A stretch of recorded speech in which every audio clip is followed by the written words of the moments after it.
Don't do business with friends. It will ruin your friendship and you will skive each other for money. It's what you hear all the time, but we're here to tell you that that's not always the case. Me and him have been in a healthy business partnership for almost 4 years now, but it wasn't always like that. And in fact, in the first 3 months, we almost broke off twice. So we're gonna break down the 4 things that you need to look out for to make sure that you have a healthy business partnership, and also looking out for the red flags to know when it's time to cut ties.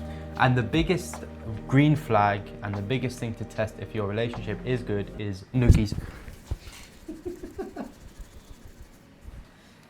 Was that meant to hurt? No. Yes. That did not hurt once.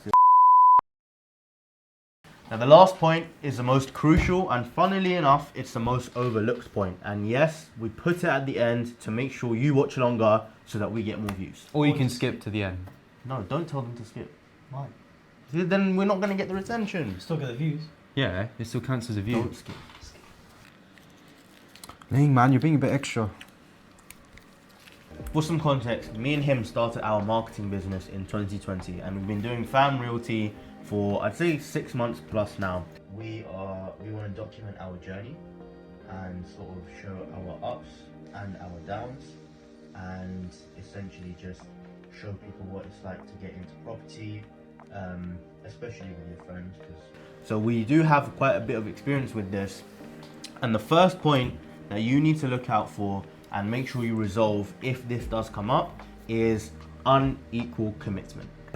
Alright, look guys, we're going to be completely honest. When we first started out, unequal commitment was a big problem we found out, and we did not know how to solve it because it was just something unexpected. So this caused a lot of guilt and resentment on the side that's putting a lot of work. That was resentment and a lot of guilt for someone that's not doing all the work. And all of these little things, they build up, and then the oh shit, man.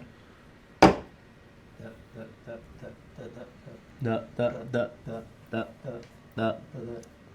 was just small things that started to build up that caused a lot of arguments, and really it just caused a negative vibe around the business. And of course, when that's there, it's not going to go well. Now, this is a hard one to resolve because it really depends on the type of people that you're in business with. If you're in business with someone who's very confrontational, they're very defensive, they're unable to take accountability, well, that's your first red flag, and that's a good sign that you probably should not be in business with that person.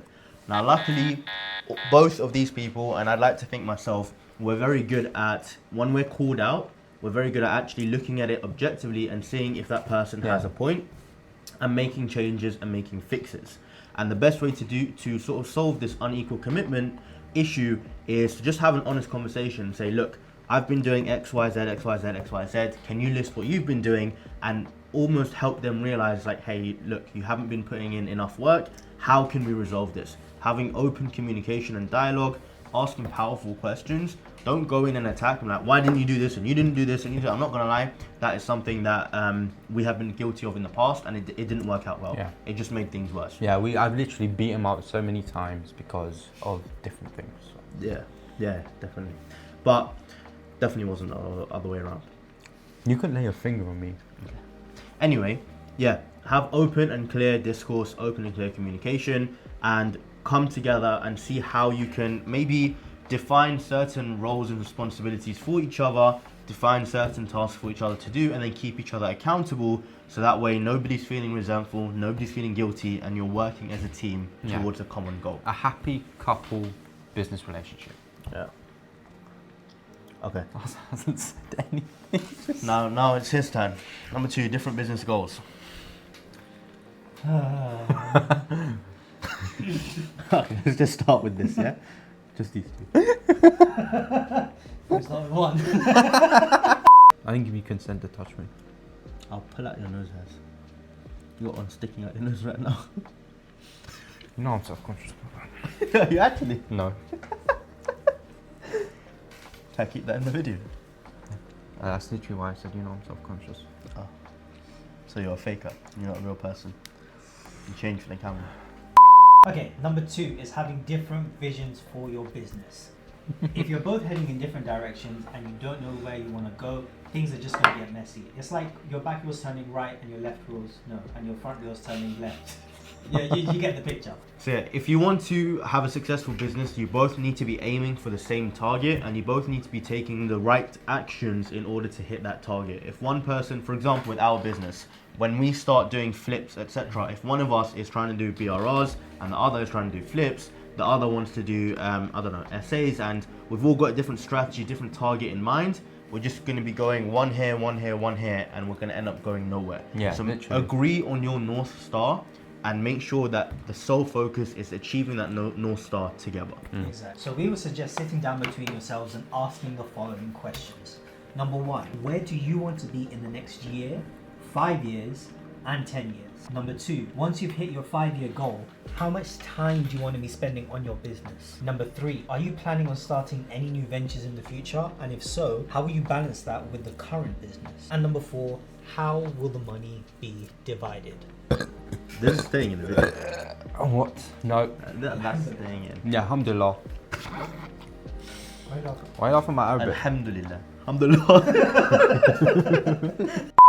Point number 3 is a lack of structure and roles. So if you guys do not decide who is in charge of what and who's in charge of each part of the business, for example, who's going to be in charge of marketing, who's going to be in charge of sales, who's going to be in charge of delivering the service or the product, if you don't decide that, the most likely thing, the likelihood of things getting messy is very high, because you're probably going to get into each other's way if you're both working on the same thing. Yeah. And also one important part of the business will just be completely forgotten about. Yeah. And in fact, when me and him first started our business, we hired 2 mentors to help us out with sort of our business, and that is the first thing that they taught us, was divide the roles and responsibilities. What?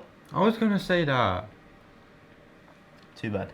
Divide the roles and responsibilities up between you, so that that person can specialize in, for example, sales, and the other person can specialize in marketing and delivering the service, for example. With our marketing business, I'm in charge of sales calls, I'm in charge of delivering the service, he's in charge of lead generation and of booking appointments and getting leads on the phone, and then it's my job to close them and then deliver the service. So we've got a very clear split down the line. With this business that we have, we also have our own roles. So take that advice, because it's good advice. Yeah, and of course we know what we're talking about. The fourth, final, and most important point is lack of trust. Now, me personally, I've never ever thought that, oh, Faiyaz is going to run away with the money, or this guy's going to steal a house, or anything like that. I can't run, I have asthma. Yeah, and he's a stick, so he can't really do much. Yeah. But I've never actually had any lack of trust for these people. I trust these people with my life, quite literally. And that's the best way to go into business. Look, if you can't trust your girl around your friends, you can't trust your friends. Yeah, you can't trust them with money. And I think for these two, I would trust them with anything, as cringy as that sounds. I don't like them very much, but I trust them a lot. You need to have a business partner that you can genuinely leave £100,000 with, and you are confident not a single penny is going to be missing. And I can happily say that about these two. Hopefully you can say the same about your business partner. And look, that trust takes time to develop. We've known each other for over 10 years. Maybe you guys have only known each other for a couple of years. It takes time to develop. One of the best ways to build that trust is have, as like weird as it sounds, have deep conversations about personal things and personal issues going on in your life. Because when you connect on a very personal level, and when you tell each other things that nobody else knows, that bond becomes a lot stronger, that trust becomes a lot stronger, and your relationship in business grows as your personal relationship grows. Like, I know things about these two know things about me that nobody in this world knows. And that's because we've purposely done it that way, so that we can build our connection and therefore build our relationship and chemistry in business and increase that trust as time goes on. Exactly. Anything to add, guys? That's pretty much it, guys. Don't forget to like, comment, and subscribe. And follow us on Instagram, follow us on TikTok. Make sure you guys look out for our new videos, our very goodly new videos. goodly new.